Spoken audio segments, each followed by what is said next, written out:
Hi, welcome to Hope Rising Podcast.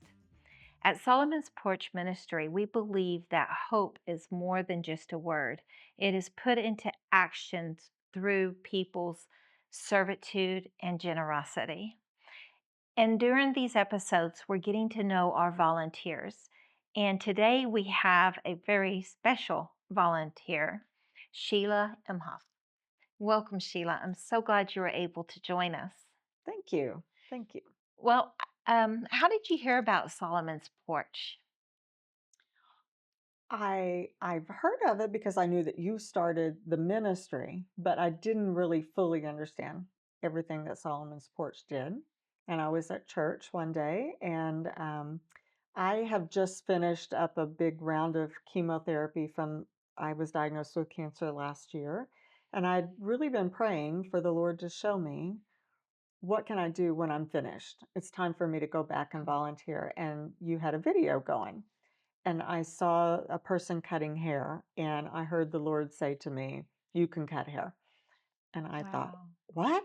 No, I haven't cut hair in a long time." And Lord, that's not what I'm thinking. I was thinking women's ministry, not a homeless ministry. But I spoke to you, and we got started, and I love it. Love it. Well, I love that. And I love how obedient you were to what God said because, you always had the choice not to, but you chose to. Hmm. You said yes. And we are so thankful and honored to have you as part of our team.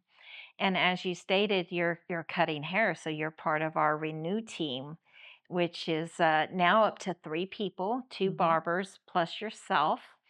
And you want to just share some stories about Hmm. that and how that's affected you? Yeah. So, what I love is that when they sit down in the chair, they just want to tell you their story, just really like anybody when they sit into a hairstylist chair. And they just share where they've been, where they're going, what they want, their dreams. And it's just not any different than when I was cutting hair in a salon. Same thing. Yeah. And I just love the stories that this last week, this lady came in, she was wanting her certain haircut, and she was so happy and said, "These volunteers just love us and see us and don't treat us like we're homeless." And I told her, I Mhm. said, "You're really a human and you just are experiencing Yeah. homelessness right now." And Yeah. she was so excited. She was about to get her house and or about to get an apartment. And she was trying to get her birth certificate lined up. And I thought, how difficult can that be? Mhm. Trying to it's hard to keep a birth certificate in your own home. But when Mhm. you're on the street and moving around, it's just amazing. I think they're resilient people. They are. And, it is so amazing to see their gratitude that comes back. And all we're doing is sharing God's love with them. Hmm. It's an amazing experience Hmm. to Hmm. encounter on this side of heaven. Hmm. You know, um, I c- when we announce that there's haircuts going in, I can't tell you how many people say, "Where? I wanna get in line. Where? Where? Show me." And we'll walk them over there, and they wait in line, and while they're waiting in line to get their haircut, we're taking water over to them, that we're taking lemonade over to them, we're asking them if they need anything, just to make it a little bit more comfortable Hmm. while they're waiting to get their haircut. Hmm. And some people, they even get their beards Hmm. shaved off, and they say, I feel so much better. And I can relate to that because when I go get my hair done, it's Mhm. like, oh, it feels so good. Look at it, Mhm. and they Mhm. get to experience that at no charge Mhm. because we do that out of generosity. Mhm. And I just totally love Mhm. that. Well, many of them tell me that they have an interview coming up or something that they're trying to better their lives, and so they're getting ready for that. So a couple of times I've said, "Do you have?" I had a man ask me what to wear for an interview, Oh, wow. and I said, "Wear a collared shirt." And I said, "Do you have clothes? Because we have clothes over there." So he left and went to try to find something for an interview. I love that. So, they really are trying. They're trying. There's a lot of them that are. I ran into a lady who was just recently evicted from their Mhm. house and they had nowhere to go. Mhm. And with the cost of everything going up, we're going to see more and more of that. Mhm. A few weeks ago, we had Megan Mueller on the podcast. She's the CEO of the Homeless Alliance, and she even mentioned that they are seeing their point in time count. They were seeing a lot of new people never homeless before, Mm. and it's just the part of this economy. Mhm. It's so when we're able to give haircuts to restore some sense of dignity and then clean clothes Mhm. Mhm. or nice clothes, and I think that's one of the things our ministry offers that other ministries don't when we come out there, and I love that. I Mhm. love being able to give a well-rounded production for the people who are in need, Mhm. and Mhm. y'all play a very big Mhm. part of that. Mhm. I loved it this last Saturday. I asked the man if he's eaten, and he said, "No, not yet." And I said, "Now that meatloaf came from a cow from my daddy's farm, so it's going to be really good meat." And so he said, "Oh, Yeah. go get some." Yes. So it really does give them a full whole effect. I love it. Yeah. Absolutely. I'm really surprised on. I don't know why I'm surprised, but I am on how much I enjoy going and looking forward to it and just ministering to these people. And I think about them all week. I stop and think about them and pray for them. And they Mhm. touch me way more than I touch them. Right. Hmm. So through this journey, you've been with us since last summer, right? Hmm. I believe so, Hmm. last summer.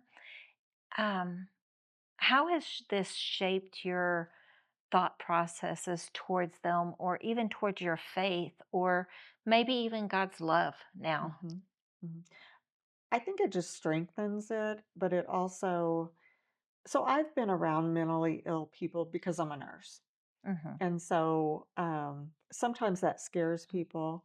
And not everybody's mentally ill, so that's not necessarily a label. Everybody's there, but Yeah. um, I I think just knowing that you're going to serve someone that cannot help themselves Yes. is really what Jesus says to do. Yes. And I can tell you one time when I made breadsticks, Mhm. I had a terrible thought. I'm going to confess it. I had a thought that I shouldn't have had.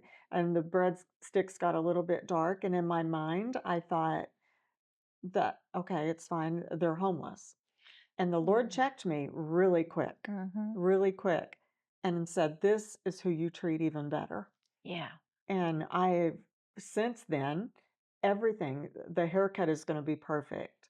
The way I treat them is going to be over the top. And I mean, I'm really glad the Lord did that. Yes. But, and I don't know why I had that thought, but I think we can all kind of do that and Yeah. realize, no, that is not the way to think. Right. And And so, I also think that we all experience that, hmm. and it's a teachable moment that we get from our Lord on His mercy and Hmm. His grace Hmm. and His compassion, because we've all been there to say, God, I need you. And that's where Hmm. these people are. And I'm just so excited.